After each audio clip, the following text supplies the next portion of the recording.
Selected pediatric alterations. We're going to look at sensory alterations. This is also part of Module G. First, let's look at some key terms that you need to understand. I'm not going to go through each definition, but you need to be familiar with these terms.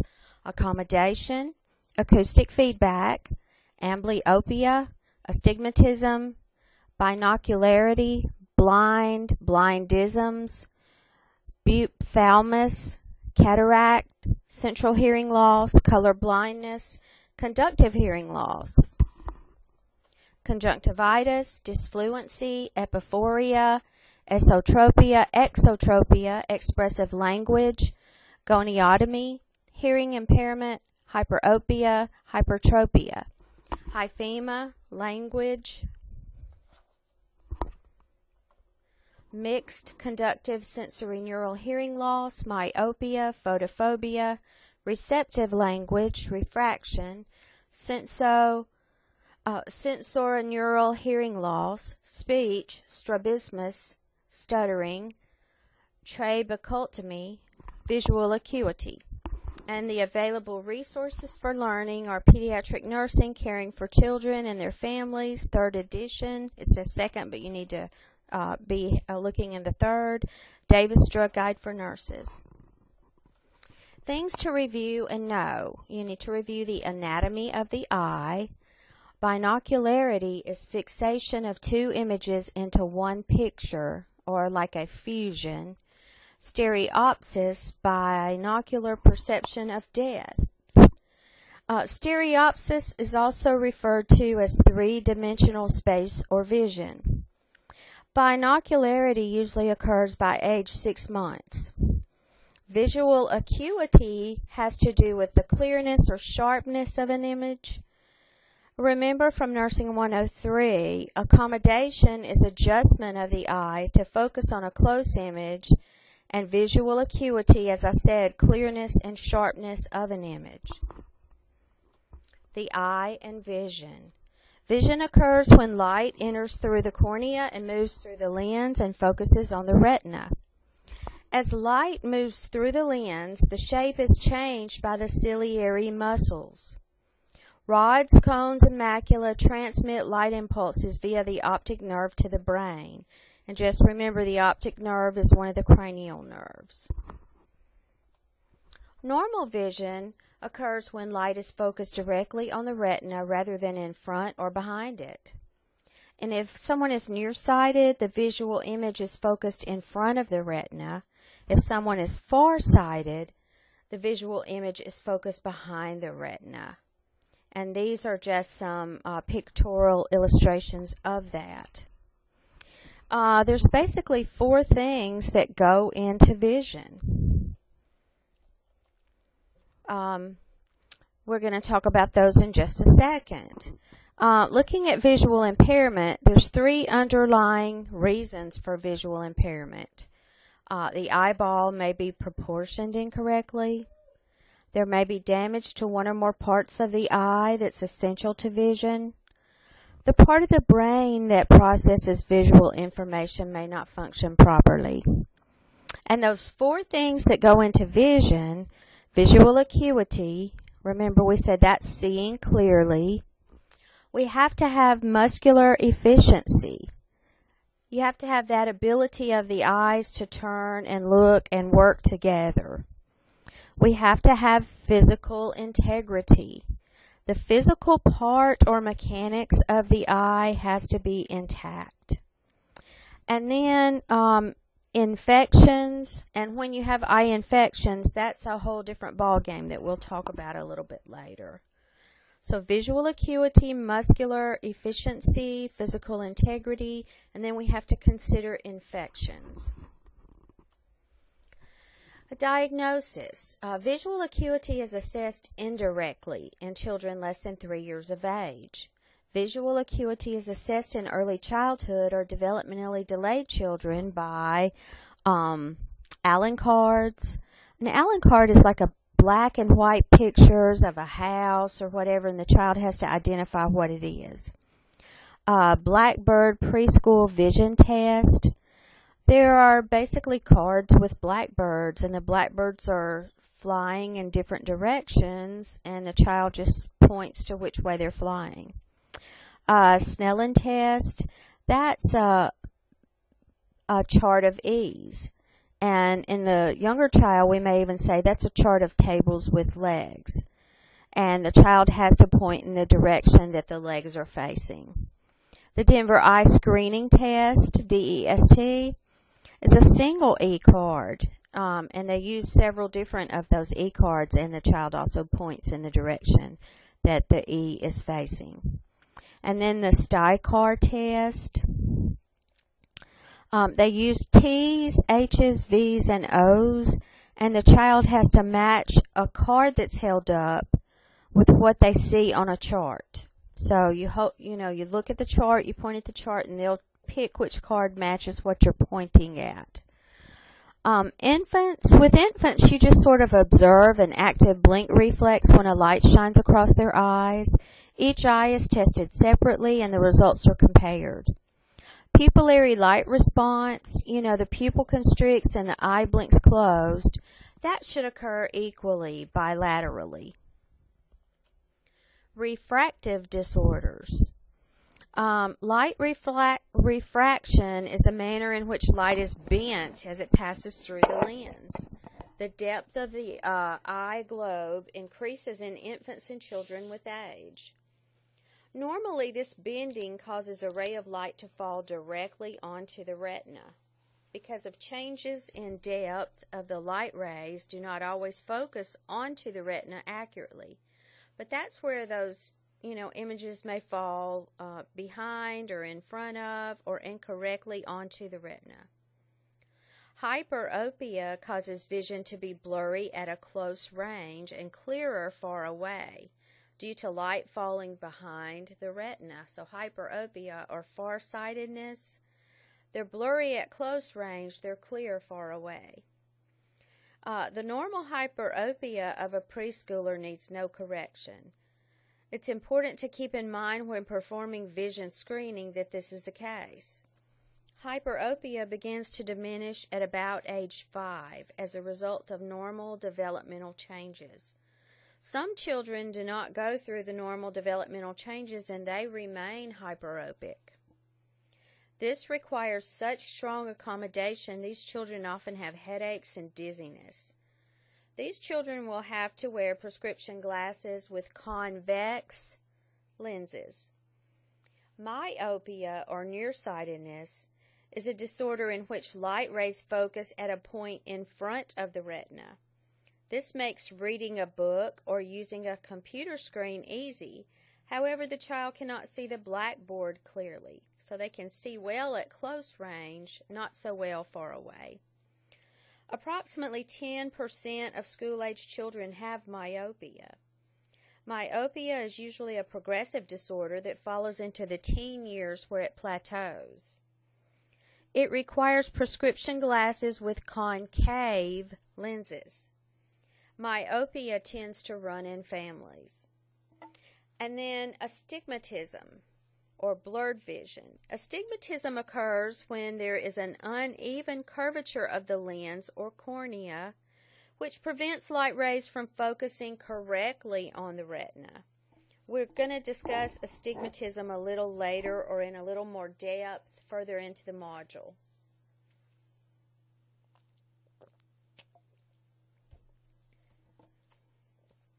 And here is a pictorial representation of, first of all, the normal eye and how the light rays focus on the retina. Then of myopia, or nearsightedness, where the light rays focus in front of the retina. And then hyperopia, or farsightedness, where the light rays focus behind the retina. Signs and symptoms of refraction errors. You're going to see the child rub their irritated eyes. They may do a lot of squinting. They may have teary, watery eyes. They might press on their eyes. You might see a lot of blinking, or they may complain of headaches. They may have nausea and dizziness. You may see poor visual acuity exhibited. They may complain of eye strain and be irritable. Squinting and rubbing the eyes changes the shape of the eye globe temporarily for those trying to focus on objects. Treatment. Past treatment was linked to corrective glasses or contact lenses.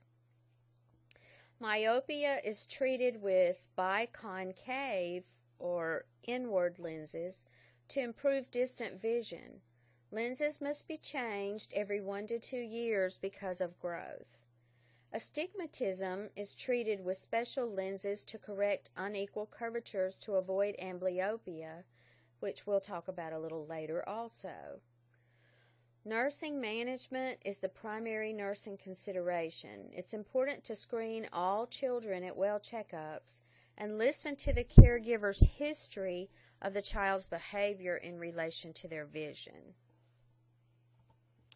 Also, laser in situ keratomyellosis or LASIK surgery is a surgical procedure on the eye globe requiring the use of a laser to correct myopia. It involves an incision under the cornea to change the contour of the eye globe so light rays fall more accurately on the retina. The youngest age this surgical procedure should be done is very controversial because as the eye globe changes size with maturity, the procedure would require repeating to remain effective if you go, with a very young patient. Astigmatism. It's a congenital acquired unevenness of the curvature of the cornea. The person may have difficulty reading. They may have difficulty following written instructions. They will complain of headaches and vertigo. All light rays coming to the retina are not refracted in the same way with this patient, resulting in uneven quality of vision. For example, the letter T, they might see the crossbar but no letter stem. And then if they try to focus on the stem, they might not see the crossbar. On a screening test for vision, it may appear normal, because by tilting the head, all of the numbers on the chart may be seen well enough to pass a vision screening test. Astigmatism requires corrective lenses for close work.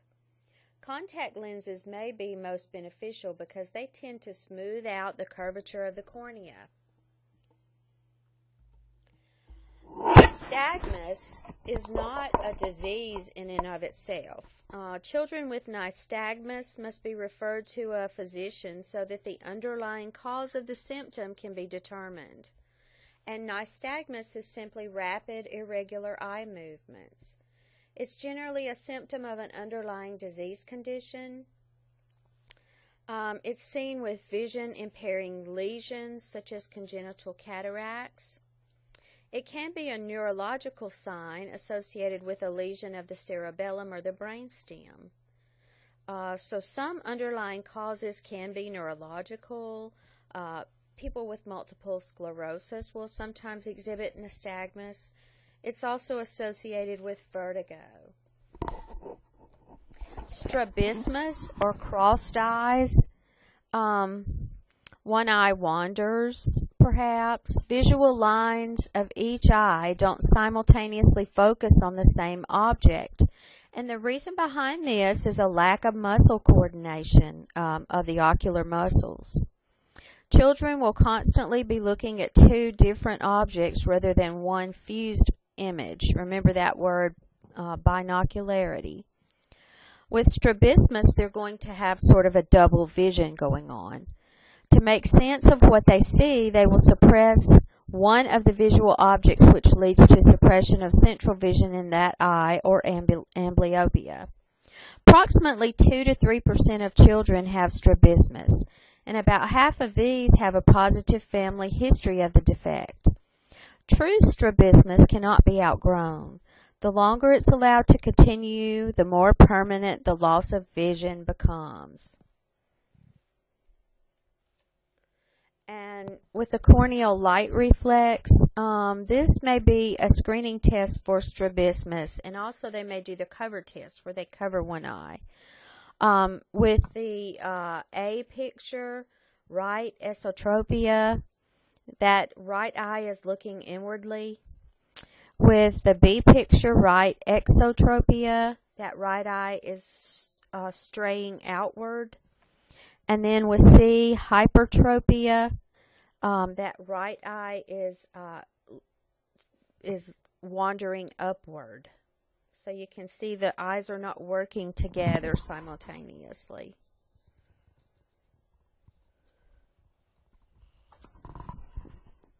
And this is what the person with strabismus might see. Instead of just a BEE, you see how they're seeing double of that. There's not a lot of convergence toward the midline. Treatment for strabismus. The goal of treatment is to attain the best possible vision in each eye while attaining binocular vision. Treatment can be medical or surgical. Patching the good eye is a common method to treatment. Covering the stronger eye allows the weaker eye to work alone for all or part of the day so that it can become stronger. We also need to consider with an impairment in vision, there are going to be learning concerns, safety issues that we need to discuss with the caregivers. The most important nursing responsibility is early identification of the child with strabismus. Nursing diagnosis may include delayed growth and development related to visual perception. Outcome identification is going to include planning and implementation with education. And hopefully the evaluation will be a resolution of the strabismus. And here's a picture of some children undergoing that cover therapy. Pseudostrabismus. With pseudostrabismus, the child appears cross-eyed because they may have prominent epicanthic folds. And the epicanthus is that skin over the angle of the inner canthus of the eye. It usually disappears as the child develops. That prominent epicanthic fold is a hereditary trait in the Asian population, but it really poses no clinical significance. So pseudostrabismus, they may have prominent epicanthic folds. They may have a flat nasal bridge. And there's an example of this child who the left eye appears to turn inward towards her nose. However, when a pen light's pointed toward her eyes and the reflection is observed, the light reflections are actually symmetrical. Her left eye appears to turn in because of the skin crease called the epicanthal fold in her left. Her eyes are not turned but actually normal. Amblyopia. Amblyopia is commonly called lazy eye. If this continues too long, the child fails to develop central vision, or they will lose the central vision once acquired and become functionally blind in one eye. If amblyopia is detected after age 7, restoration in the suppressed eye is unlikely. This can occur in children that have a refractive error in one eye that is significantly different from that of the other eye. Children will learn to depend only on the better focusing eye by closing the affected eye. They have a result of subnormal vision. Amblyopia occurs unilaterally. One eye focuses more readily than the other. And treatment is going to depend on the underlying cause.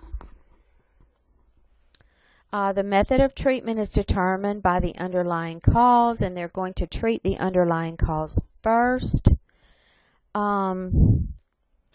They may be asymptomatic because the good eye assumes the burden of vision and the child is unaware there's a problem.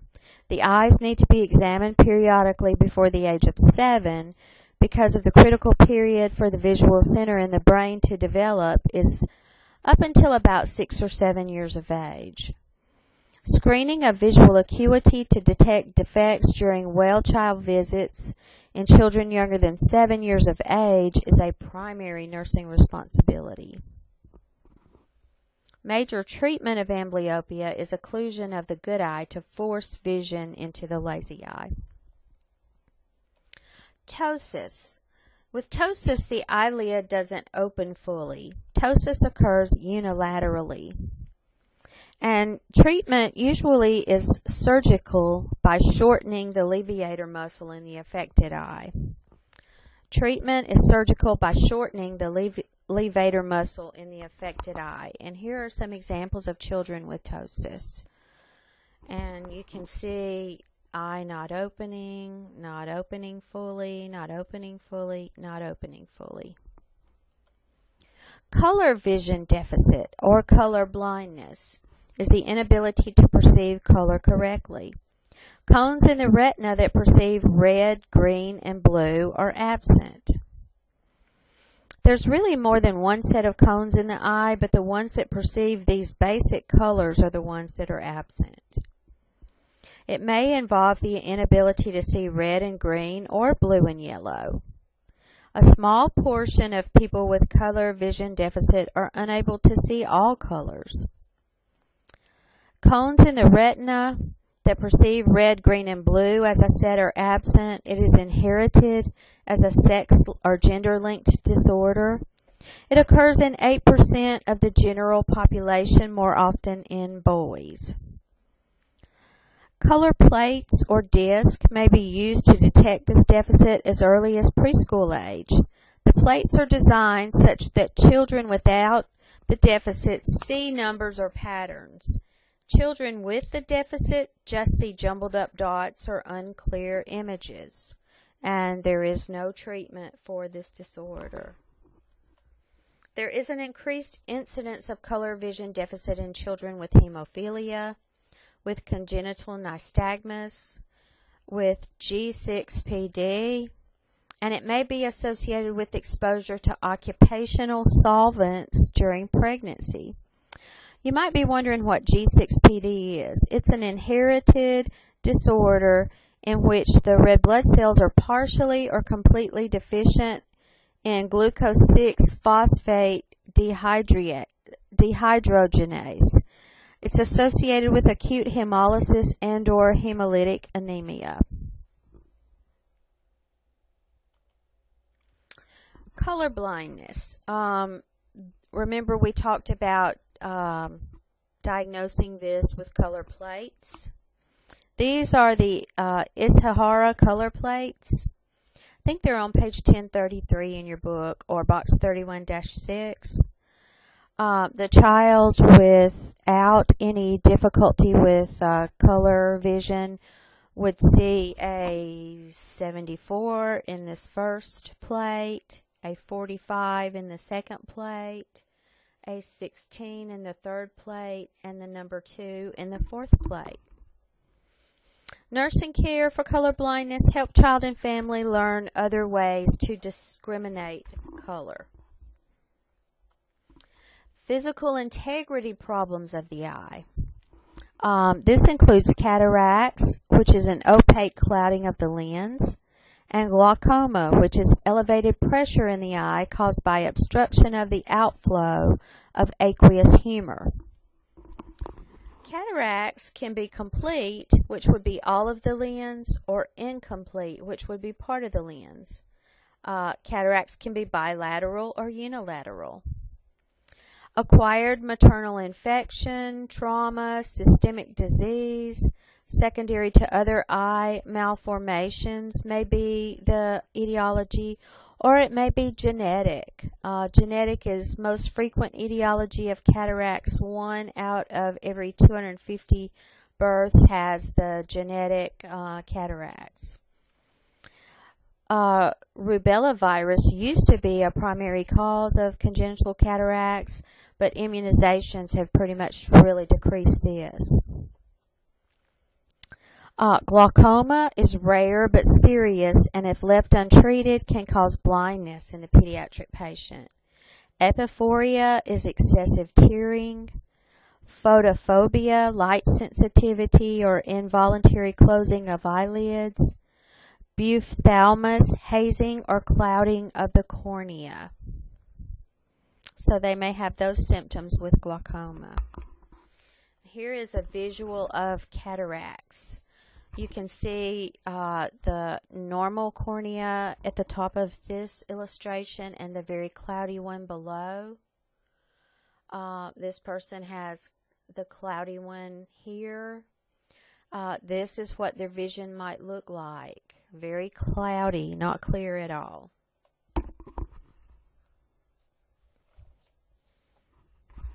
And there's your normal vision, which isn't real clear, but it's as good as we can get with these pixels. And then the cataract vision.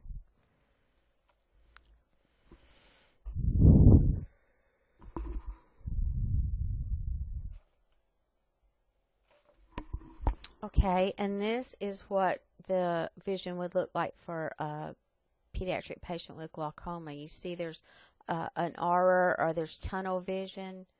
They don't see the whole picture. And with glaucoma, once again, your regular vision and then the tunnel vision of glaucoma.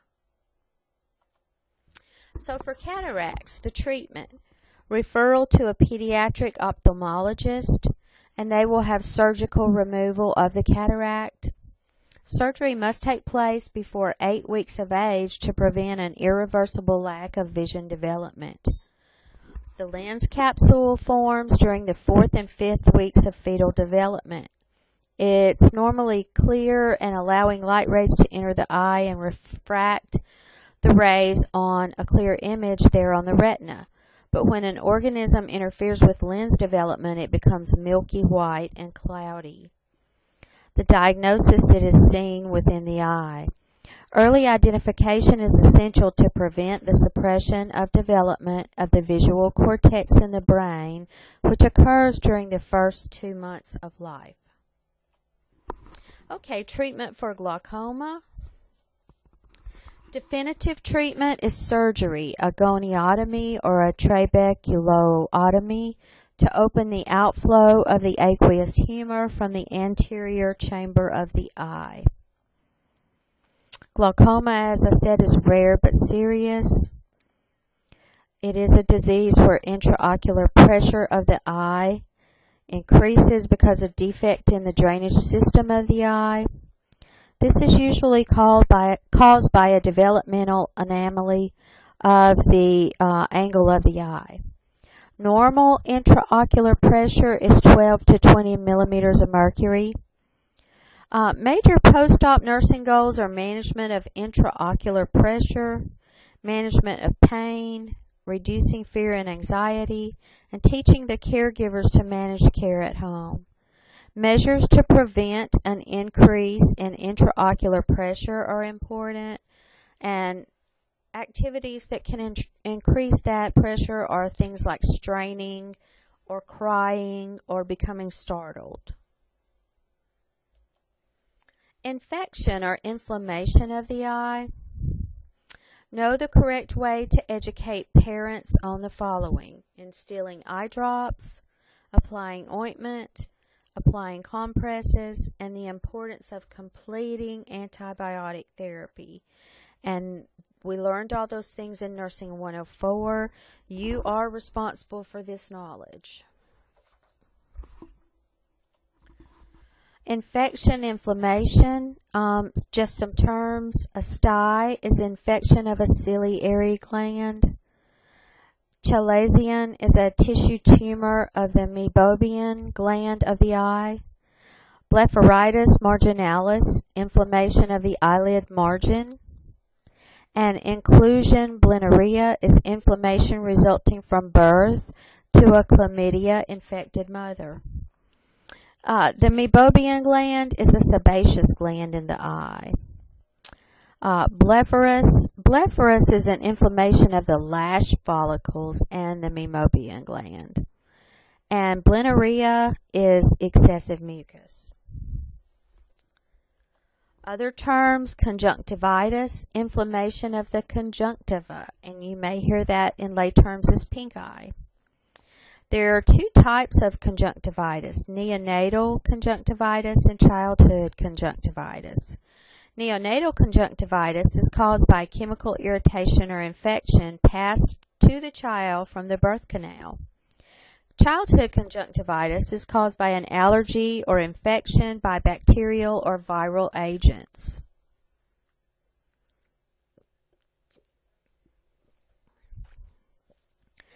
Allergies are sometimes contributory. You'll see drainage that's stringy, clear, and usually bilateral.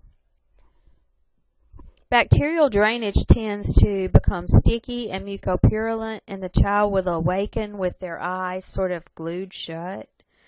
You know, you'll have to put compresses to be able to open the eye. Viral drainage is usually watery. To aid in diagnosis, you may see a culture or culture and sensitivity ordered. Infectious conjunctivitis, they're going to prescribe antibiotic eye drops or ointments for the treatment. If it's an allergic conjunctivitis, the treatment is symptomatic. So you'll see cool eye compresses and oral antihistamines ordered. You need to teach the parents and caregivers and children to use good hand washing technique. Herpetic conjunctivitis is a herpes simplex viral infection. Allergic conjunctivitis involves hypersensitivity to a certain allergen, and keratitis is infection of the superficial layers of the cornea. And here's a picture of some children who have conjunctivitis. And you'll notice the redness, the swelling. This child even has some redness down in the lacrimal sac.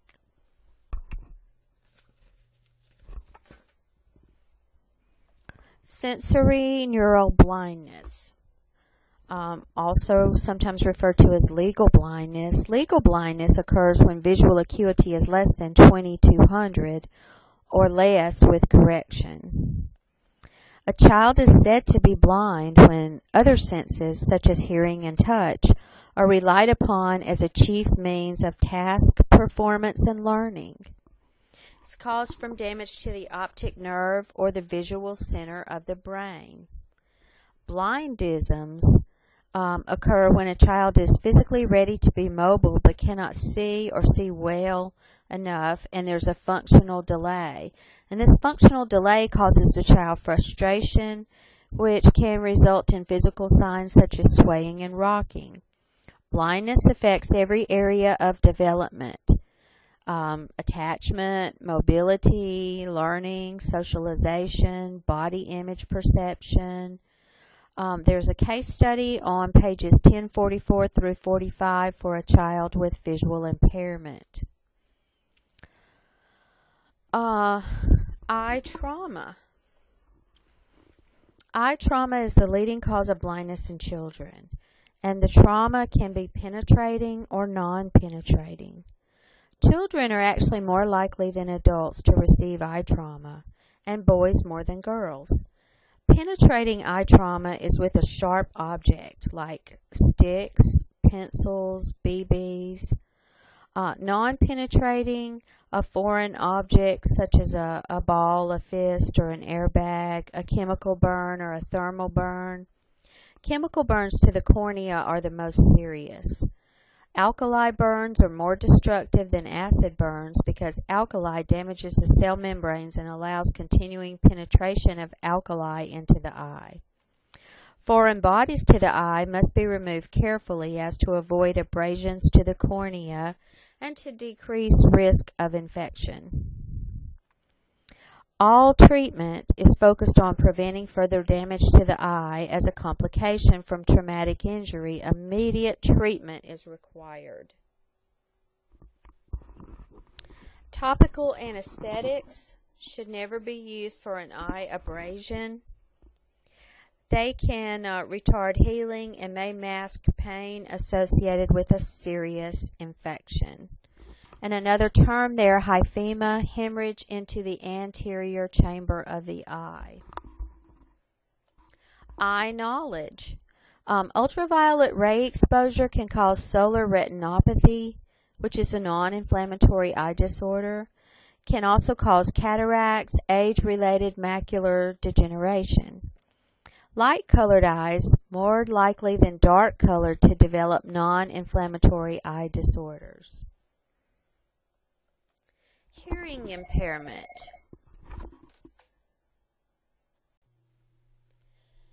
For the section on hearing impairment, you need to make sure that you review the anatomy and physiology of the ear.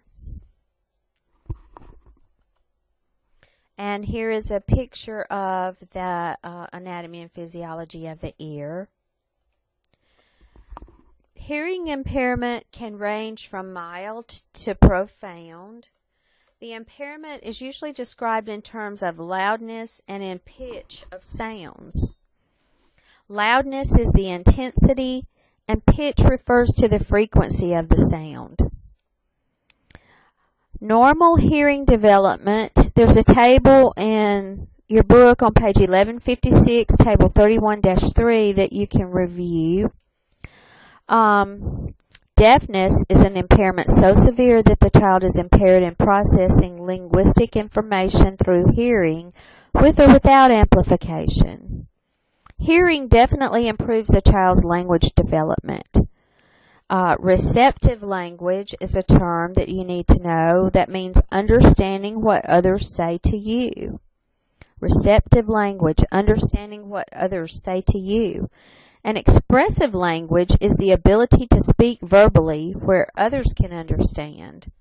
Expressive language is the ability to speak verbally where others can understand. Types of hearing loss. We're going to talk about conductive, sensorineural, mixed, and central types of hearing loss. Conductive hearing loss can be temporary or permanent. It's caused by any condition that affects the progress of sound into the ear canal or across the middle ear. Some examples, fluids, damage, inflammation, obstruction, or malformation of the outer or middle ear can result in conductive hearing loss. Sensorineural hearing loss is damage or malformation of the middle ear or the auditory nerve. It results in a distortion of sound and problems in discrimination and comprehension. It's usually permanent. Most common causes are congenital defects, infection, exposure to loud noise, ototoxic drugs, and that includes some antibiotics, some anti-malarial drugs, some of the NSAIDs, and anti-cancer drugs. And also a risk factor is being premature. Sensorineural hearing loss. Mixed hearing loss involves a mix of conductive and sensorineural hearing loss. There may be interference with the transmission of sound in the middle ear and the neural pathways. Sound distortion and sound reduction below a certain decibel level occurs. The conductive component is repairable, but the sensorineural effect is irreversible. And then central hearing loss, also called retrocochlear hearing loss, involves damage interrupting the sound transmission between the brain stem and the cerebral cortex, or the auditory nerve. Whether or not this condition is permanent depends on the underlying cause. There may be difficult sound discrimination, auditory meaning of sound, and auditory memory. There may be difficulty differentiating sound from background noises.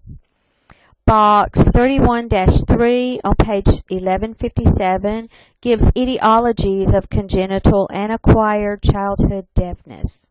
You might want to review that. Disorders of the ear. External otitis is inflammation of the external ear canal. It's sometimes called by lay people swimmer's ear. And otitis media is inflammation of the middle ear. Tympanocentesis is frequently caused by candida or pseudomonas. External otitis rarely threatens hearing, but it does cause discomfort, itching, and pain. It often occurs after a recent swimming, or young children get it from putting foreign bodies into their ear. If it's from a foreign body, the area surrounding the object may be white or gray, and the skin under the object may be moist, red, and eroded. Otitis media, the most prevalent disease in childhood, is secondary only to respiratory tract infections. It occurs most often 6 to 36 months and again at 4 to 6 years. Most frequent in males. Alaskan and Native Americans are more susceptible to otitis media.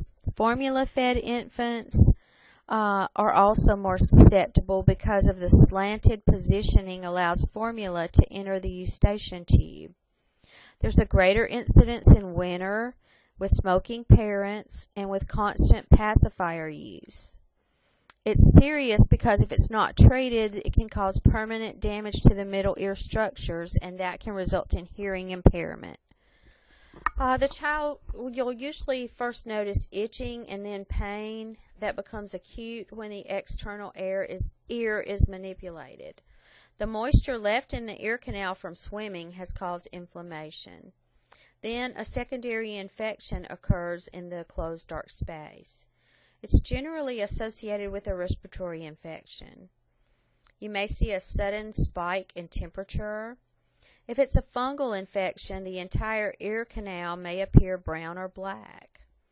If a significant middle ear infection is present, will there be wax in the external ear canal? And why would you think so? Okay. The answer is because the spiking temperature and warmth from the infection will melt the wax, so there generally is not wax noted in the external ear canal with otitis media. Otitis media with effusion includes chronic otitis media causing functional changes in the middle ear's epithelial cells. Normally, the middle ear is air-filled with air from the eustachian tube. If the tube is blocked, the epithelial cells change and become secretory cells. The middle ear fills with a tenacious sort of glue-like fluid. Children report feeling of fullness in their ear, and they may report popping or ringing sounds. It occurs most frequently in children 3 to 10 years old. Tubal myringotomy is a surgical procedure to insert small plastic tube through the tympanic membrane. The tubal myringotomy supplies air back to the middle ear, and it's helpful in that way.